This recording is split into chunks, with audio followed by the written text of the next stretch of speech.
అందరికీ నమస్కారం.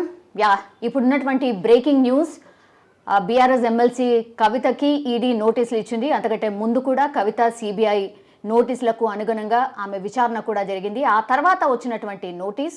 సో ఈ రోజు తను ఢిల్లీ బయలుదేరి వెళ్ళింది. రేపు విచారణకు హాజరు కాబోతున్నారు. మాట్లాడదాం. మనతో పాటు ఉన్నారు పొలిటికల్ అనలిస్ట్ కోటేశ్వరరావు గారు. సార్ నమస్తే. నమస్తే. నమస్తే సార్, ఢిల్లీ లిక్కర్ స్కామ్ ఇది ఇప్పుడు ఒక సెన్సేషనల్ వార్తలాగా అయిపోయింది. ఎస్పెషల్లీ టీఆర్ఎస్ సీఎం కేసీఆర్ కూతురు కాబట్టి దీనికి ఇంకా ప్రాధాన్యత ఏర్పడింది. ఈ కేసులో ఏం జరిగే ఛాన్సెస్ కనిపిస్తున్నాయి? ఈ రోజు తను ఢిల్లీ బయలుదేరి వెళ్ళింది, రేపు విచారణకు హాజరు కాబోతోంది. ఏం జరగవచ్చు సార్? టీఆర్ఎస్ నుంచి బీఆర్ఎస్ అయింది. అందుకని బీఆర్ఎస్ జాతీయ నాయకురాలుగా కవిత ఢిల్లీలో 10వ తారీఖున ఒక ప్రోగ్రామ్ కూడా అటెండ్ కావాలని ఆమె అనుకున్నారు. అయితే 9వ తారీఖున ఈడీ తమ ముందు హాజరు కావాలని చెప్తే నాకు 10వ తారీఖు ప్రోగ్రాం ఉంది కనుక నేను వచ్చే అవకాశం లేదని చెప్పినట్టుగా వార్తలు వచ్చాయి. 10వ తారీఖు ప్రోగ్రాం ఉంటే 9వ తారీఖు ఢిల్లీలో హాజరు కావడానికి ఇబ్బంది ఏమి ఉండదు. ఒకవేళ రాత్రిపూట వరకు చేసినా చేయొచ్చు. కానీ అసలు విషయం ఏంటంటే గత కొద్ది రోజులుగా ఢిల్లీ స్కామ్లో జరిగినటువంటి పరిణామాలను చూస్తే 1-2 సార్లు పిలిచిన తర్వాత కొన్ని ఛార్జ్ షీట్లు పెట్టిన తర్వాత వాటిల్లో పలువురు వ్యక్తుల పేర్లని పదే ప్రస్తావించిన తర్వాత విచారణ పేరుతోటి పిలిచి అరెస్ట్ చేయడం అనేటువంటిది అన్ని కేసుల్లో జరిగింది. గతంలో కవిత గారు అదేవిధంగా విచారణకు హాజరయ్యారు. అయిపోయిన తర్వాత ఇప్పుడు జరుగుతున్నటువంటి పరిణామాలు, ఆమె బినామీ పేరుతో అరెస్ట్ అయినటువంటి వ్యక్తి ఇచ్చినటువంటి సమాచారం ఆధారంగా రేపు 9వ తారీఖు ఆమె హాజరైతే 9వ తారీఖు అరెస్ట్ చేస్తారు అనేటువంటి వాతావరణం అన్ని చోట్ల ఉన్నది. బహుశా ఆ కారణంతోనే నాకు 10వ తారీఖు ఢిల్లీలో ప్రోగ్రాం ఉందని చెప్తున్నారు. అందుకని 10వ తారీఖు ప్రోగ్రాం అనేటువంటిది అదేమి అఫీషియల్ ప్రోగ్రాం కాదు, లేకపోతే మరొకటి కాదు. దానికి అటువంటి శాంటిటీ ఏమి ఉండదు. ఒకవేళ ఈడీ కానీ లేదా సిబిఐ కానీ అరెస్ట్ చేయదలుచుకుంటే ఆమెను ఎప్పుడైనా అరెస్ట్ చేయొచ్చు, ఏదో వారెంట్ ఇచ్చి. అందుకని విచారణకు పిలవడం అనేటువంటిది ఒక లాంఛనప్రాయం తప్ప ఆ విచారణలో ఏమిటి వాళ్ళు చెప్పేది ఏంటంటే మేము అడిగినటువంటి సమాచారం ఇవ్వలేదు కనుక మేము అరెస్ట్ చేస్తున్నాము, మా కస్టడీకి ఇవ్వాలని అట్లా చూపిస్తాం. అందువల్ల ఏం జరుగుతుంది ఏమిటి అనేదానికైతే 99% వరకు ఒకవేళ ఆమె కనుక రేపు ఈడీ ముందు హాజరయ్యేట్లయితే అరెస్ట్ చేయడానికి ఎక్కువ అవకాశాలు ఉన్నాయనేటువంటిది ప్రధానంగా అందరూ నమ్ముతున్నటువంటి అంశం. ఒకవేళ ఈడీ సాంప్రదాయం లేదా సిబిఐ సాంప్రదాయానికి భిన్నంగా ఆమెను వదిలేస్తే తర్వాత చేస్తారా? ఎందుకంటే ఒక సెన్సేషనల్, ఒక పీక్ స్థాయికి పతాక సన్నివేశానికి తీసుకెళ్ళినట్టుగా ఈ కేసు కనిపిస్తూ ఉంది కనుక ఏం జరుగుతుంది అనేటువంటిది అనేక మంది ఊహిస్తున్నప్పటికీ నా అభిప్రాయం ప్రకారం అయితే ఆమెను అరెస్ట్ చేయడానికి ఎక్కువ ఛాన్సెస్ ఉన్నాయనేది నేను భావిస్తున్నాను. ఓకే, ఇప్పుడు 11 మందిని అరెస్ట్ చేశారు సార్. నిన్న రామచంద్ర పిళ్ళై ఎవరైతే కవిత బినామీ ఆర్ కవితని రిప్రజెంట్ చేస్తున్నాను అని చెప్పారని ఈడీ తన ఛార్జ్ షీట్లో పేర్కొంది. నిజంగా ఆ సిచ్యువేషన్ ఉందా? దాన్ని బేస్ చేసుకునే కవిత గారిని ఈడీ పిలుస్తోందా? బినామీ అని ఆయన చెప్పాడు అంటున్నారు. కవిత బినామీ అని ఆయన చెప్పాడా, లేకపోతే ఈడీ కానీ సిబిఐ అధికారులు కానీ చెప్పించారా అనేటువంటి కోణం కూడా మనం చూడాలి. ముందుగా మనం గమనించాల్సింది ఏంటంటే ఇవాళ రాజకీయ నాయకులు, రాజకీయ పార్టీలు, వాళ్ళ యాక్టివిటీసు వీటిని పూర్వరంగా చూసినప్పుడు ఎవ్వరూ అవినీతికి దూరంగా ఉన్నారని మనం ఎవరికి సర్టిఫికెట్లు ఇవ్వాల్సినటువంటి అవసరం లేదు, కవిత గారితో సహా. అలాగని చెప్పేసి సిబిఐ కానీ లేదా ఈడీ కానీ లేదా మరొక దర్యాప్తు సంస్థ కానీ ప్రస్తావన చేశారు ఇప్పటి వరకు. ఆమె నేరం చేసినట్టు ఎక్కడ ఇంతవరకు చెప్పలేదు. వివిధ సందర్భాల్లో ఆమె పేరు ప్రస్తావన చేశారు, లేదా సాక్ష్యాలను ధ్వంసం చేసినటువంటి వాళ్ళల్లో ఆమె పేరు కూడా ఉన్నది. అందువలన అది నిజంగా జరిగిందా లేకపోతే కట్టు కదా అనేటువంటిది ఒకటైతే, ఈ కేసులో నిజాలు తేల్చాల్సినటువంటి బాధ్యత దర్యాప్తు సంస్థల మీద ఎంత ఉన్నదో, తాము అమాయకులవి, తమకు ఎటువంటి సంబంధం లేదని ప్రూవ్ చేసుకోవాల్సినటువంటి బాధ్యత కూడా ఉంటుంది. అందుకని నేరం చేశారని కానీ చేయలేదని కానీ మనం సర్టిఫికెట్లు ఈ దశలో ఇవ్వాల్సినటువంటి అవసరం లేదు. రాజకీయ నాయకులందరూ అవినీతి కేసుల్లో అక్రమాల కేసుల్లో అన్ని రాష్ట్రాల్లో ఉన్నప్పుడు ఒక రాష్ట్రంలో వచ్చినటువంటి కవిత కావచ్చు, లేకపోతే ఇంకోళ్ళు కావచ్చు, వాళ్ళ మీద లేదు అని మనం చెప్పడానికి మనకి దగ్గర ఎలాంటి ఆధారం లేదు. కామన్ సెన్స్ కూడా దానికి అంగీకరించదు. అందుకని ఈ కేసులో ఏం జరుగుతుంది అనేటువంటిది నిజంగానే ఒక ఆసక్తికరమైనటువంటిది. ఎందుకంటే బీజేపీ ఈ కేసు ఈడీ, సిబిఐ వీళ్ళు దర్యాప్తులోకి రాకముందే, సీన్లోకి రాకముందే ముందుగానే ఢిల్లీలో బీజేపీ ఎంపీలు, నాయకులు అందరినీ ప్రెస్ కాన్ఫరెన్స్ పెట్టి వీళ్ళ పేర్లన్నీ చెప్పారు. అందుకని వాళ్ళు ముందు ఏదైతే చెప్తున్నారో తర్వాత అదే జరుగుతూ ఉంది కనుక కవితను కూడా అరెస్ట్ చేస్తారని చెప్పేసి వాళ్ళు ఎప్పటి నుంచో చెప్తున్నారు కనుక ఈమెను కూడా అరెస్ట్ చేయొచ్చు అనేటువంటిది లాజికల్ కంక్లూజన్ అట్లా వస్తూ ఉంది. అందుకని ఇదంతా ఒక పథకం ప్రకారం జరుగుతున్నది అనేటువంటి దానికి ఈ బీజేపీ నాయకుల ప్రకటనలే ఒక ఆధారంగా మనం చెప్పుకోవచ్చు. ఇది కక్ష సాధింపులో భాగంగానే జరుగుతోంది. టీఆర్ఎస్ బీఆర్ఎస్గా మారింది, జాతీయ రాజకీయాల్లోకి కూడా వస్తోంది. కాబట్టి సీఎంని ఇబ్బంది పెడితే తన కుమార్తెగా ఏదో ఒకటి జరగవచ్చు, లేదంటే ఇబ్బంది పడవచ్చు, సో కొంచెం అణిగి ఉంటారు, లేదంటే రాజకీయాల్లో ఏదైనా సెన్సేషన్ క్రియేట్ అవుతుంది అన్న దానికి భాగంగానే ఇలా కక్ష కట్టారు అనేది బీఆర్ఎస్ నేతలు వాదిస్తూనే ఉన్నారు. మీ విశ్లేషణ ఏంటి సార్? నిజంగానే అది జరుగుతుందా? ఆ కోణాన్ని మనం తోసిపుచ్చలేము. ఎందుకు అంటే కేసీఆర్ సర్కార్లోకి అధికారానికి వచ్చిన తర్వాత తెలంగాణలో మొట్టమొదటి నుంచి కాళేశ్వరం ప్రాజెక్టు గురించి లేదా మరొక ప్రాజెక్టు గురించి 1,00,000 కోట్ల అవినీతి అని మొత్తం కుటుంబం అంతా తినేసిందని చెప్పేసి బీజేపీ చెప్తూనే ఉంది. కానీ ఇంతవరకు అదే బీజేపీ నాయకులు ఆ అవినీతికి సంబంధించి రాష్ట్ర ప్రభుత్వ దర్యాప్తు సంస్థల ముందు కానీ లేదా కేంద్ర ప్రభుత్వానికి కానీ అఫీషియల్గా ఇంతవరకు ఫిర్యాదు చేయలేదు. ప్రచార దాడి చేస్తున్నారు. మంత్రులు వచ్చినా, కేంద్ర మంత్రులు వచ్చినా, లేదా ఎంపీలైనా, గల్లీ నాయకుడు, ఢిల్లీ నాయకులైనా కానీ ప్రచార దాడి చేస్తున్నారు. ఎందుకని కేసులు దాఖలు చేయలేదు అనేది ఒక ప్రశ్న. కేసులు దాఖలు చేయడం అంటే దానికి సంబంధించిన ఆధారాలను వాళ్ళు చూపించాలి. కానీ ఢిల్లీలో అధికారంలో ఉన్నటువంటిది కేంద్ర ప్రభుత్వం. అధికారం అంటే పోలీస్ వ్యవస్థ కేంద్ర ప్రభుత్వాన్ని, రాష్ట్ర ప్రభుత్వంలో ఉన్నది ఆమ్ ఆద్మీ పార్టీ. అందుకని ఒకే దెబ్బకు 2 పిట్టలు అన్నట్టుగా ఆమ్ ఆద్మీ పార్టీని దెబ్బతీయడానికి, అదేవిధంగా ఢిల్లీ పోలీసులలో ఉన్నటువంటి తమ యొక్క యంత్రాంగమే కనుక ఈమె మీద కూడా బీఆర్ఎస్ మీద కూడా చేయడానికి ఒక పథకం పన్నారు అనేటువంటిది ఒక అభిప్రాయం. ఆ అభిప్రాయాన్ని కాదు మేము జెన్యూన్గానే ఉన్నామని రుజువు చేసుకోవాల్సిన బాధ్యత బీజేపీ మీద ఉంది. ఒకటి ఇక్కడ సమస్య ఏంటంటే రాజకీయంగా దీని ఇంప్లికేషన్స్ ఎట్లా ఉంటాయి ఏమిటనేటువంటిది వస్తూ ఉంది. ఈ స్కాము, ఈ మనీష్ సిసోదియా, ఆప్ నాయకులు ఇవందరి పేర్లు ప్రచారం అంతా జరిగిన తర్వాతనే ఢిల్లీలో మున్సిపల్ కార్పొరేషన్ ఎన్నికలు జరిగాయి. ఆ మున్సిపల్ కార్పొరేషన్ ఎన్నికల్లో అక్కడ ఉన్నటువంటి జనం బీజేపీ చేసినటువంటి ఆరోపణలను పట్టించుకోలేదు. ఆమ్ ఆద్మీ పార్టీకి మెజారిటీ చేశారు. సరే, ఆ తర్వాత మేయర్ ఎన్నికను అడ్డుకోవడానికి వాళ్ళు ఎట్లా చేశారో అది సుప్రీంకోర్టు ఆ ప్రాసెస్ను అది ఒక వేరే. అందువలన ఈ కేసులో ఇప్పటి వరకు జరిగినటువంటి పరిణామాలు లేదా గతంలో జరిగినటువంటి ఢిల్లీలో జరిగినటువంటి పరిణామాల్లో బీజేపీ చేసినటువంటి ఏ విధమైనటువంటి ప్రచారాన్ని కూడా జనం పట్టించుకోవట్లేదు. ఆమ్ ఆద్మీ పార్టీకి అధికారం ఇచ్చారు అసెంబ్లీలో. మొన్నటి ఎన్నికల్లో 15 సంవత్సరాల తర్వాత ఢిల్లీలో బీజేపీ మున్సిపల్ కార్పొరేషన్లో అధికారాన్ని కోల్పోయింది. సరే సార్, ఇప్పుడు ఢిల్లీలో ఉన్న సిచ్యువేషన్ తెలంగాణలో కూడా ఉంది అంటారా? ద సేమ్ సిచ్యువేషన్ అట్లా చెప్పలేము. ఎందుకంటే ఇక్కడ తెలంగాణలో ఉన్నటువంటి సిచ్యువేషను ఢిల్లీలో ఉన్నంత బలంగా బీజేపీ తెలంగాణలో లేదు. ఎందుకంటే ఢిల్లీ మొత్తం అన్ని లోక్సభ సీట్లు అదే గెలుచుకుంది. కార్పొరేషన్లో కూడా గణనీయమైనటువంటి ఓటింగు. అంత ఓటింగు ఒక హైదరాబాదు కార్పొరేషన్ ఎన్నికల్లో తప్ప మొత్తంగా రాష్ట్రంగా లేదు.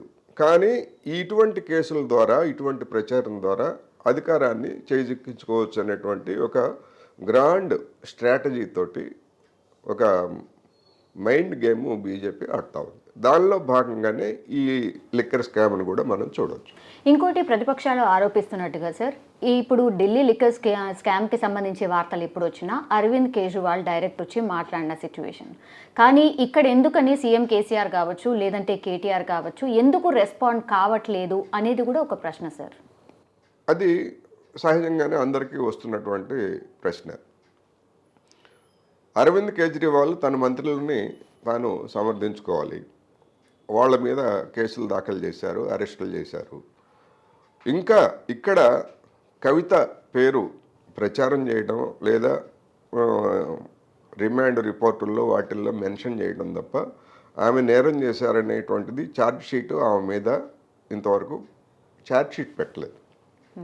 ఆమె పేరు ఛార్జ్ షీట్లో వచ్చింది, వేరే వాళ్ళ ఛార్జ్ షీట్లో వచ్చింది తప్ప ఆమె నేరం చేసినట్టుగా ఛార్జ్ షీట్ పెట్టలేదు. అందుకని ఛార్జ్ షీట్ పెట్టకుండా ముందుగానే కేసీఆర్ కానీ లేదా కేటీఆర్ కానీ వీళ్ళంతా స్పందిస్తే దాని పొలిటికల్ ఇంప్లికేషన్స్, ర్యామిఫికేషన్స్ ఎట్లా ఉంటాయి అనేటువంటి ఒక స్ట్రాటజీ కావచ్చు. దానిలో భాగంగానే వాళ్ళు మౌనంగా ఉన్నారని అనుకోవాలి. కానీ మిగతా బీఆర్ఎస్ నాయకులు లేదా కవిత వీళ్ళందరూ కూడా ఎప్పటికప్పుడు బీజేపీ ప్రచారాన్ని రిటాలియేట్ చేస్తూనే ఉన్నారు. ఇవన్నీ జరుగుతూ ఉంది. అందుకని ఒకసారి సీఎం రంగంలోకి వచ్చిన తర్వాత ఇంకా ఆ తర్వాత వచ్చేవాళ్ళు ఎవరు ఉండరు కదా. అందుకని ఏం చేస్తున్నారు ఏంటి అనేటువంటిది మనం చూడాలి. రెండోది, టీఆర్ఎస్ నాయకత్వం మీద ఉన్నటువంటి ఒక అనుమానం, నాకుందని కాదు, జనంలో ఉన్నటువంటి అనుమానం ఏంటంటే, గతంలో బీజేపీ నాయకులతోటి తెర వెనుక మంత్రాలు జరిపి రైతు ఉద్యమం సందర్భంగా ఏ విధమైనటువంటి భిన్నమైనటువంటి వైఖరి తీసుకున్నారు. ఢిల్లీ వెళ్ళడానికి ముందు, ఢిల్లీ వెళ్ళొచ్చిన తర్వాత ఈ కేసులో తన కుమార్తెని లేదా తన అనుయాయులుగా ఉన్నటువంటి వాళ్ళని రక్షించుకోవడానికి కేసీఆర్ అటువంటి రాజీకి ఢిల్లీలో బీజేపీ పెద్దలతో వస్తారా అనే అటువంటి అనుమానాలు కూడా లేకపోలేదు. బహుశా ఆ కారణంతో కూడా సీఎం కేసీఆర్ కానీ కేటీఆర్ కానీ మాట్లాడలేదేమో. అందుకని మనం ఏది దీన్ని రూల్ అవుట్ చేయలేము.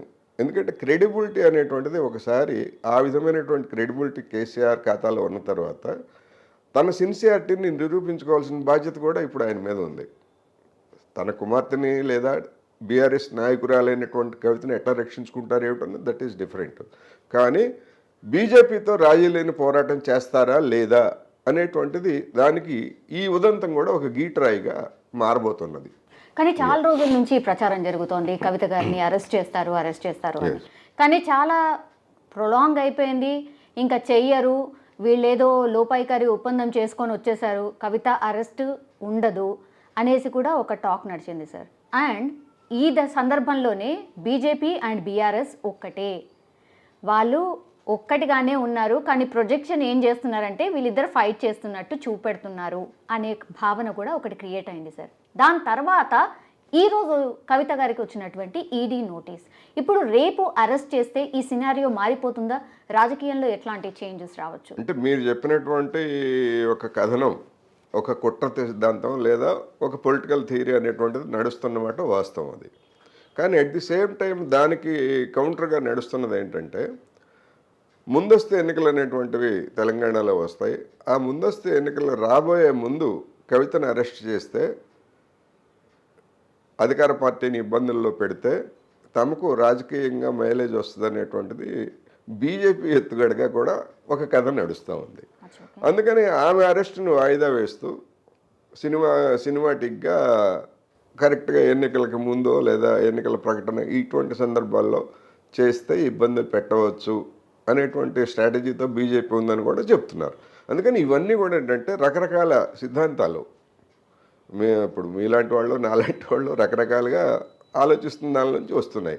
అందుకని ఏమిటి అనేటువంటిది ఒకటేమో ఇంకొక సిద్ధాంతం ఏమిటంటే, ఇంకొక థియరీ ఏంటంటే, ఈమెను ఇంప్లికేట్ చేయడానికి అవసరమైనటువంటి ఆధారాలు, స్పష్టమైనటువంటి ఆధారాలు ఇప్పటి వరకు దొరకలేదు కనుక అప్రూవర్లుగా కొంతమందిని మార్చిన తర్వాత మాత్రమే ఆమెను ఇంప్లికేట్ చేయడానికి అవకాశం ఉంటుంది కనుక ఇప్పుడు నిన్న విజయ నేతన్ని రామచంద్ర పిళ్ళి అని అప్రూవర్గా మార్చిన తర్వాత స్టేజ్ సిద్ధం చేశారు అనేటువంటిది కూడా ఒక అభిప్రాయం. అందుకని మనం దేన్ని రూల్ అవుట్ చేయలేము, ఈ కేసుల్లో దేన్ని రూల్ అవుట్ చేయలేము. ఇక్కడ ఒక ప్రశ్న ఒకటి సహజంగానే 2-3 రోజుల నుంచి నడుస్తూ ఉంది. దీని పొలిటికల్ ఇంప్లికేషన్స్ ఎలా ఉంటాయి ఎస్. అనేటువంటిది ప్రధానమైన ప్రశ్న. కవిత గారిని అరెస్ట్ చేసినంత మాత్రాన దాన్ని తమ పార్టీ సానుభూతి లేదా తమ మీద కక్ష సాధింపుగా బీఆర్ఎస్ ప్రచారం చేసుకోవడానికి అవకాశం ఉంటుంది. కానీ దానివల్ల అదనంగా ఓట్లు వచ్చేటువంటి అవకాశం బీఆర్ఎస్కి లేదు. ఎందుకు అంటే గత 9 సంవత్సరాల బీఆర్ఎస్ పాలన మీద వివిధ తరగతులు అసంతృప్తి చెందినటువంటి మాట వాస్తవం. అది వివిధ అసెంబ్లీ ఉప ఎన్నికల్లో మనకి కనిపించింది. అందువలన బీఆర్ఎస్ ఒక నాయకురాలని ఒక కేసులో అరెస్ట్ చేసినంత మాత్రాన అవన్నీ పోయి వెంటనే సానుభూతి వస్తుందని మనం చెప్పలేము. వివిధ తరగతులు ఉద్యోగులు కావచ్చు, లేదా అసంఘటిత రంగ కార్మికులు కావచ్చు, వీళ్ళందరూ కూడా ఇబ్బందులు పడుతున్నటువంటి దశలో. అందువల్ల ఈ కేసు ఈమెను అరెస్ట్ చేసినంత మాత్రాన ఏదో మిన్నివీరికి మీద పడినట్టుగా మొత్తం ఓట్లన్నీ పోయి దూరమైనటువంటి వాళ్ళందరూ బీఆర్ఎస్కి వస్తారని, లేదా ఇక ఈమెను అరెస్ట్ చేస్తే ఇంకా రేపు కేసీఆర్ని కేటీఆర్ని కూడా అరెస్ట్ చేస్తారు కనుక మొత్తం బీఆర్ఎస్ క్యాంప్ అంతా ఖాళీ అయిపోయి బీజేపీ క్యాంప్లోకి మారుతారని కూడా మనం అనుకోవాల్సినటువంటి అవసరం లేదు. కానీ అట్లాంటి టాక్ అయితే ఉంది సార్. టాక్ అయితే ఉన్నది. కానీ ఇప్పటి వరకు జరిగినటువంటి పరిణామాలు చూస్తే బీజేపీ నాయకులు చెప్పింది ఏంటి, మాకు అనేక మంది పెద్ద పెద్ద వాళ్ళంతా మా పార్టీలో చేరబోతున్నారు అని లీకులు ప్రచారం అన్నిటికంటే ఇంకా ప్రహసనం ఏంటంటే ఒక కమిటీని ఏర్పాటు చేశారు. ఈటెల రాజా చేరికల కమిటీ అంటే చేరికల కమిటీ. దానికి చేరికల కమిటీ అనే దానికంటే ప్రలోభాల కమిటీ, బెదిరింపుల కమిటీ అంటే ఇంకా దగ్గరగా ఉండేది.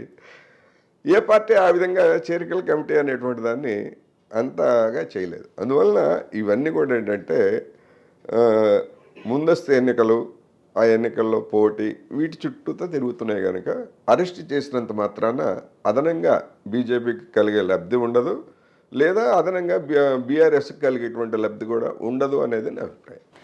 ఇంకో టాక్ ఏముంది అంటే సార్, ఒకవేళ కవితని అరెస్ట్ చేస్తే ఇంకా అసెంబ్లీని డిజాల్వ్ చేసి కేసీఆర్ గారు ఎన్నికలకి పోతారు అనేది కూడా ఒకటి ఉంది సార్. నిజంగా అట్లా పోయే ఛాన్సెస్ ఉన్నాయి అంటే కవితని అరెస్ట్ చేయడానికిను అసెంబ్లీ డిజాల్వ్ చేయడానికి సంబంధం ఉండదు. ఎందుకంటే కేసీఆర్ అంత అమాయకంగా లేరు, లేకపోతే ఆ పేరుతోటి. ఎందుకంటే ఇది ఒక క్రిమినల్ కేసు, ఒక స్కామ్ బయటపడే ఆ స్కామ్కి కూతురి కోసం అసెంబ్లీని మొత్తం రద్దు చేస్తే చూసారా, కూతురు కోసం అసెంబ్లీని రద్దు చేశారు అనేటువంటి ఒక నెగిటివ్ ఇంపాక్ట్ కూడా ఉంటుంది. గతంలో మనం చూసాం, ఎన్టీ రామారావు మొత్తం మంత్రివర్గాన్ని రద్దు చేసి ఎన్నికల్లోకి వెళ్తే ఓడిపోయాడు. అందుకని ఇవన్నీ కూడా లెక్కలు వేసుకుంటారు. కానీ కేవలం ఆ అరెస్ట్ చేస్తే మాత్రం డెఫినెట్గా ఆమెని ఒక బాధితురాలుగా చూపించి ఎన్నికల్లో ప్రచారం చేసుకుంటారు. అటువంటి రాజకీయ ఎత్తుగడలు ఎట్లా వేస్తారు ఏమిటనేటువంటిది మనం ఊహించి చెప్పలేం. కానీ ఆ విధమైనటువంటి ఒక కొత్త ప్రచారము, కొత్త రాజకీయాలు రంగంలోకి వస్తాయి.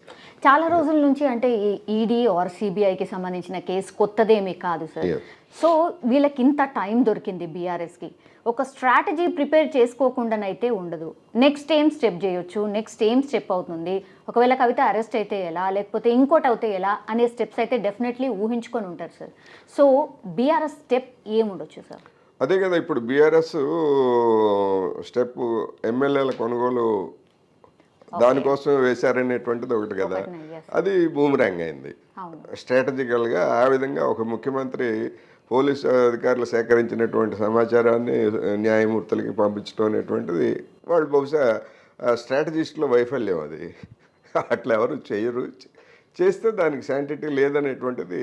ఎందుకంటే చట్టంలో ఉన్నటువంటి అవకాశాలన్నింటినీ కూడా బీజేపీ కానీ ఎవరైనా ఉపయోగించుకుంటారు. అదే జరిగింది. అందుకని దానిలో భాగంగానే జరిగింది అనేది స్పష్టం ఎమ్మెల్యేల. ఎందుకంటే దీనికి కౌంటర్గా అది ఫెయిల్ అయింది. అది ఫెయిల్ అయిన తర్వాత దీన్ని ఎట్లా ఎదుర్కొంటారు? మార్గాలు ఒకటే, ఛార్జ్షీట్ దాఖలు చేసిన తర్వాత మామూలు కోర్టు ప్రొసీజర్ ప్రకారం ఎదుర్కొంటారు. అట్ ది సేమ్ టైము విక్టిమ్గా జనం ముందు చూపించి రాజకీయంగా ప్రచారం చేసుకుంటారు. కానీ ఈడీ కేసులు, సిబిఐ కేసులు ఏళ్ళు పూళ్ళు గడిచిన తర్వాత ఇవన్నీ కూడా రుజువు అయ్యే కేసులు చాలా తక్కువగా ఉన్నాయి. అందుకని ఇప్పుడు ఏమవుతుంది అనే దానికంటే తర్వాత ఏమవుతుంది అనే దానికంటే ముందస్తు ఎన్నికలకి ఇది ఒక పెద్ద ప్రచారాస్త్రంగా ఉపయోగపడటానికి మాత్రం పనికొస్తుంది.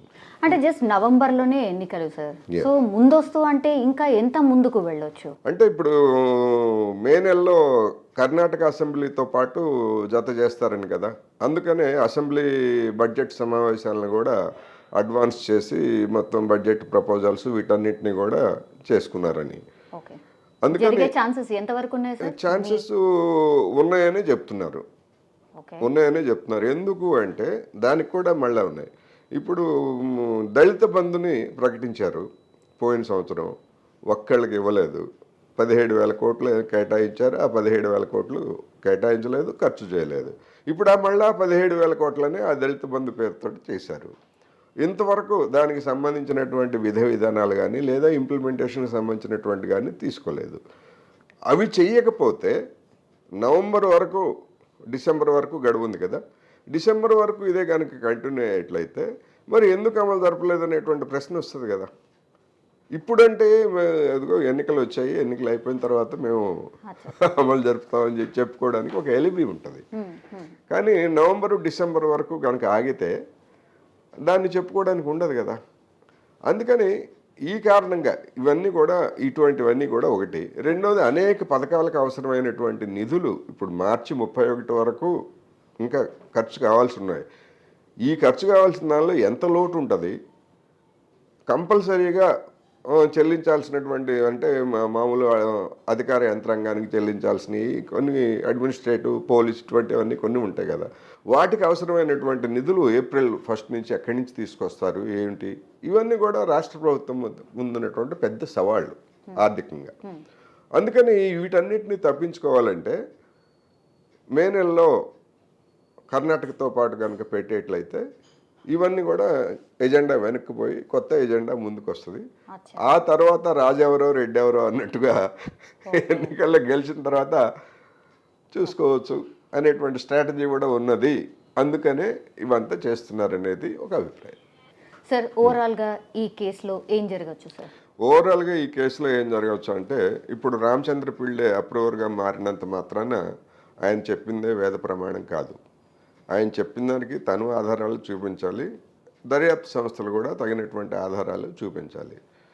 ఆధారాలు చూపించకుండా ఎవరో వాళ్ళు వచ్చి నేను చేశాను, నేను మర్డర్ చేశాను లేదా ఫలానా చేశానంటే, అలాంటి ఒకవేళ అదే కనుక ప్రాతిపదికన కోర్టు తీసుకున్నట్లయితే 100 కేసులు వచ్చేస్తాయి.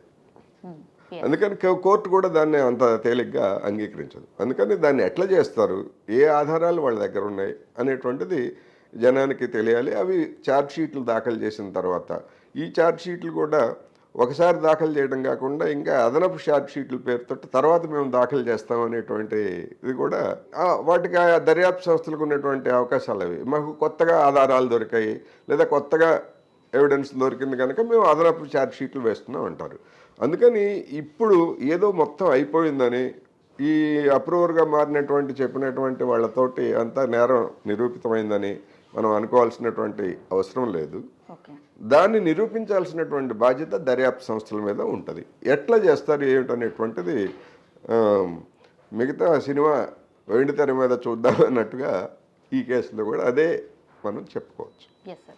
Thank you, sir. Thank you so much.